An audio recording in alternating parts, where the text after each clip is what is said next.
This is Miranda Fergus. Hi, I'm Maria Calatiude. Hi, I'm Colleen Brosnahan. And we are all here to continue on the discussion of visual literacies from last week. This week, we are going to be discussing some articles on multimedia. The first article that we read this week was from Clark and Mayer called The Multimedia Principle. And the main point of this chapter is to investigate whether people learn more deeply from words and graphics or than from just words alone. In this context, multimedia means that both words and graphics are included in a presentation. Words can be referring to either written words or spoken words. We'll eventually find out that it is more effective to use multimedia in a presentation as opposed to just written or spoken words, but we do know that everyone has different learning styles. Personally, I feel as though visuals help me remember what is being discussed by the presenter, and they keep me focused as opposed to just listening to someone lecture. Maria, how do you feel about this? Yeah, I definitely feel like I get a better understanding of what I'm reading if there is some sort of visual that goes along with it. What about you, Colleen? I find that visuals help me make connections, and I'm more likely to remember a presentation if I can associate it with visuals. So graphics are static illustrations, drawings, charts, graphs, maps, photos, or dynamic graphics like animation or video. And there's different types of graphics. Decorative graphics decorate the page without enhancing the lesson. An example of this would be like clip art. It's something that will just make the page more visually pleasing, but it doesn't necessarily add to the content. Representational graphics portray a single element with a caption. An example of that would be a photograph of equipment in a maintenance lesson. And relational graphics they show the quantitative relationship among two or more variables. This would be something like a bar graph or a pie chart. Organized graphics show the relationship among elements. This would be a diagram that visually is connecting the elements together, like a tree diagram. Transformational graphics show changes in an object over time. An example of this would be a time lapse, either presented in a series of photos, a video, or a GIF. Interpretive graphics are visuals that make intangible phenomena visible and concrete. So examples of these would be like a drawing of molecular structure, series of diagrams showing flow of blood through the heart, or something like pictures that show how data is transformed and transmitted through the internet. This chapter explains that when creating a multimedia presentation, pictures should not be an afterthought. Instead, designers should consider how words and pictures work together to create meaning for learners. Only the pictures that help the learner understand the material should be used. So, for example, decorative graphics are not really helpful because they're only there for added aesthetic appeal or humor.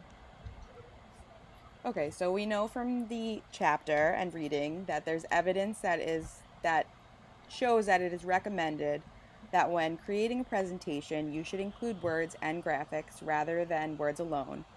And that would just simply be called a multimedia presentation. So the reason for this has to do with how people learn. The reading explains that learners have separate channels for processing verbal material and for processing pictorial material. The reason that multimedia presentations are more effective is that people are more likely to understand material when they can engage in active learning. So the reading specifically says that multimedia presentations can encourage learners to engage in active learning by mentally representing the material in words and pictures. This helps make connections between the pictorial and verbal representations. Just words alone may not give people the opportunity to connect it with other knowledge.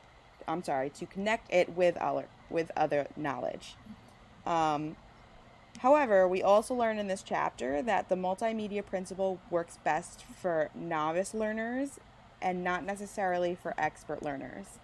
So this is because more experienced learners are able to create a mental image in their mind, so they do not necessarily need images in their learning.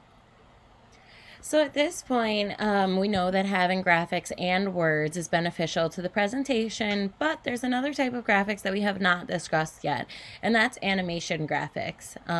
Animation refers to either a short video or a GIF as opposed to the static graphic, which is just a still photo. In many cases, just using photos is best for learning because the learner can control the order and pace at which they learn at. Pictures make it easier for a learner to go back and review certain things that they may have missed and aren't necessarily rushed along by the pace of the video. Another argument is that animation may overload the learner's memory. Although both of those arguments are against using animation, there's some content that is suited for animation or video. So in general, while making a presentation, you should use static illustration unless there is a specific situation in which animation would be helpful. All right, so I wanted to give an example of one of those times where an animation or video would be really helpful. So I'm a soccer trainer, and I'm constantly looking for practice drills. And I find that when I look on the internet, a lot of times there is text with static pictures explaining drills. And when I'm looking at those, I can't visualize what the drill is like. You know, it's just like you're looking at this picture and it's telling you what to do, but it's just a static picture, so it's not like people moving. So when I look for drills, I always look for videos that also explain what's going on. That way I can really see, I can see the kids passing the ball. I can see the way that the drill moves, and it's much easier in this case. Thanks. So that's a great example of a situation where animation would be very helpful in your teaching or an instruction. So the topic of including multimedia in a presentation is important for pretty much anyone presenting information, whether it be in an educational setting or a professional setting. As we all know, there are different types of learners, and some people learn better by making visual connections. So by providing both words and visuals in your presentation, you're appealing to all learners. I know most people in the class are going to Adelphi to become a teacher, so this is something that's really important to take into consideration for your lesson planning, and when putting together the information that you're going to present to your kids. It's very important to know your students and know their level of learning to assess whether having these visuals in addition to just your spoken words is going to be a necessary differentiated instruction, or if it's going to be overload for the kind of students that you have in your class. The next topic that we're discussing is the redundancy principle. To sum this up, the idea of the redundancy principle is that in general, it's not recommended to add text to a narrated graphic. The reason for this is that learners may pay too much attention to the words on the screen and then pay less attention to the graphics which are there to add emphasis to what's being taught. They may also compare the on-screen text with the narration that they hear, which is ultimately distracting to the learner, and they'll be less likely to retain the information that's being presented. Learners benefit from listening to the narration and seeing a visual example to draw a connection and understand the information. Research has showed that learners who watched a presentation containing narration and graphics and then took exams based on the lesson did exceptionally better than learners who had the same lessons but also had text included in the presentation. This helps to prove that the text is unnecessary and overloads the learner's senses and makes it difficult to absorb the information. Okay, so I just wanted to add that there is an oppositional view to this, and it's called the learning styles hypothesis. And I feel like this is something we hear about all the time when you're becoming a teacher, especially pertaining to differentiated instruction. And this hypothesis basically says that some people have, that everyone has different learning styles. Some people are more visual, and others are more auditory. So instruction should be flexible enough to support to support all of the different learning styles. So basically, according to this theory, the more ways the information is presented, the better. So they're saying that you should have, in text and narration at the same time. But going back to what we're talking about, which is the cognitive theory of multimedia, this theory says that one, people have separate channels for processing verbal and pictorial material, and that two, each channel is limited in the amount of processing that can take place at one time. So therefore, adding redundant on-screen text to a multimedia presentation could completely overload the visual learning channel. So overall, what they're saying in this specific chapter is that you should not put the same words on the screen as you're speaking about in your presentation. But just like everything that we deal with, there are some exceptions where it is appropriate to use the redundant principle. One of these are when there are no other concurrent graphics, meaning when there's no photos or animations to go along with what the speaker is saying. It would be more appropriate to have the text on the screen because it's not overload. It also may be beneficial to use the redundant principle if the text is unfamiliar to the learner. For example, oftentimes people have English language learners in their class, so learners who are not native to the speaker or who have specific learning disabilities, or even when the material is long and complex and contains unfamiliar words, it would be helpful then to have words on the screen so that the people can follow along. It is also okay to put words on the screen if the printed words are not obtrusive to the overall presentation. So this would be something like keywords or somewhere or words that signal where the viewer should be looking on the screen. So they're just simple little things placed on your presentation, not an extensive text reiterating what you're already saying. And lastly, presenting text on the screen right after your narration is helpful, but you should not have the words directly on the screen while you are talking about them because this is just too much information to someone to process. I personally don't know if my learning style agrees with this because having words on the screen usually helps me guide my own note taking. Although I see where the argument is coming from because there's definitely been times in class where I'm writing down exactly what's shown on the screen and then all of a sudden I finish my writing and I look up and I realize that a few minutes have gone by without me knowing exactly what the professor had said. Yeah, like for me, I feel like a lot of times if I was in a classroom where the narration and the text are at the same time, what I end up doing is I end up comparing them. So I'm like literally, instead of paying attention to what the actual content is about, I'm trying to like see if the words and what is being said is the same. So then I like completely get lost. I've had a similar experience in my current job where I work in insurance and I have to take continuing education courses that are presented online. And a lot of the times they're using slides where they have a speaker who's giving an example of a scenario, and then you're seeing pretty much exactly what the speaker is describing along with some graphics that, break down what they're talking about. And I find it gets distracting because a lot of the time I'm reading the text and I'm trying to make sure that I'm getting everything from the text, but then I'm missing out on some other things the speaker might add in explaining.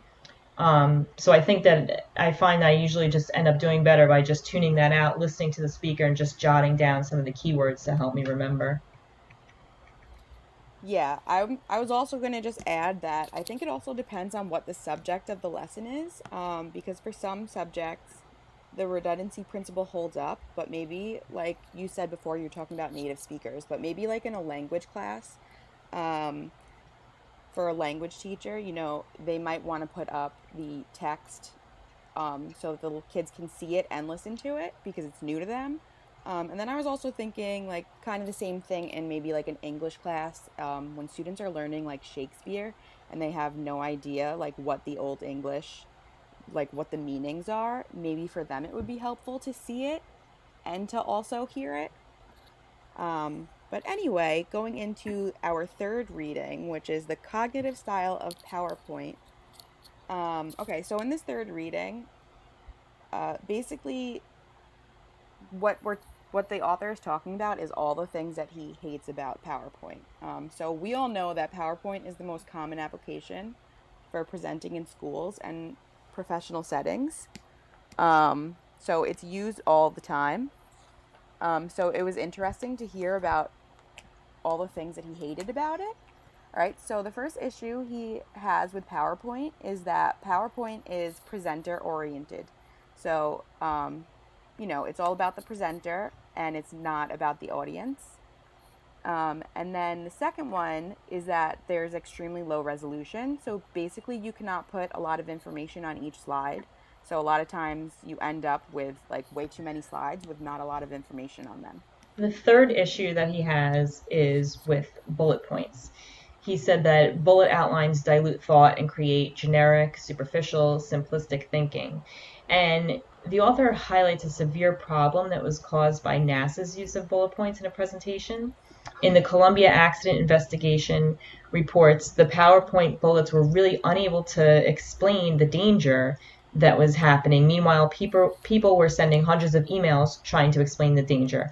And he's using this as an example, as an argument that for serious presentations, rather than presenting slides, paper handouts would be more effective to communicate the seriousness of what's going on. Another reason that the author pointed out where PowerPoint can be detrimental is because we use it too often with our students in schools. Often teachers ask their students to make a PowerPoint and present the information that they're researching or studying.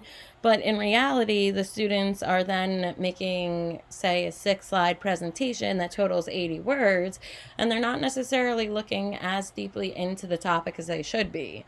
We should be teaching them to write essays and present on that information instead of make the PowerPoint and presenting on that. This way that they're learning to gather more information instead of just what is needed for their PowerPoint. Overall, from all of the different readings, I think that the first 2 readings are really discussing the same thing and are on the same page with each other.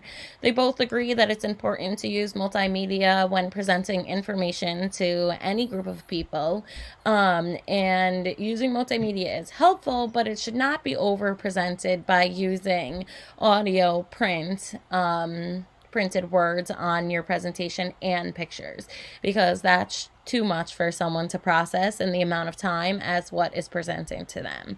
The third reading is a little bit off topic from the first 2, in my opinion. This is more about PowerPoint specifically, and this talks about the reasons why PowerPoint is detrimental to a presentation, but the author doesn't necessarily mention whether he feels that visuals in themselves should be represented in a different way.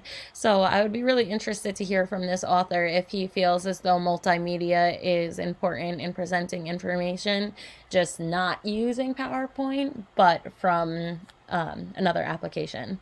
What do you guys think? I was going to say that I also think that it depends on the actual PowerPoint presentation. Some PowerPoint presentations are, I think, pretty successful. But, there are definitely a lot of times where PowerPoint presentations just kind of go on, and there's not really that much information that you're getting. I was also thinking about pertaining to whether or not the authors would agree with one another about the different readings. And I think that also depends on the PowerPoint presentation, because Tufte says that PowerPoint should not be used at all.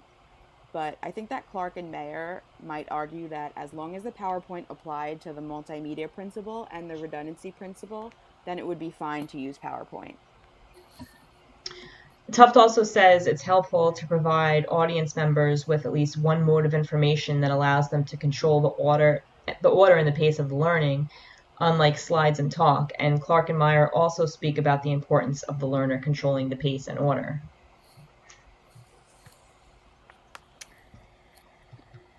All right. Was there anything else that you guys thought was important from this week's readings? I just wanted to add, just as future teachers, how important it is when we're creating lessons for our students that we know this type of information, that we know that we have to pay attention to the fact that there are different learners in our classroom. So it's all important for us to know. I Yeah, agree. absolutely. It's definitely a topic that is relevant to our future work and anyone else that is going to be a teacher in the future. So, thank you for these resources, and I look forward to hearing everyone else's input on the topic. So, if you guys have nothing else to add, I guess we'll end it here. Nope, that's it. Yeah, that's Thanks, it. guys. Thanks. Bye. Bye.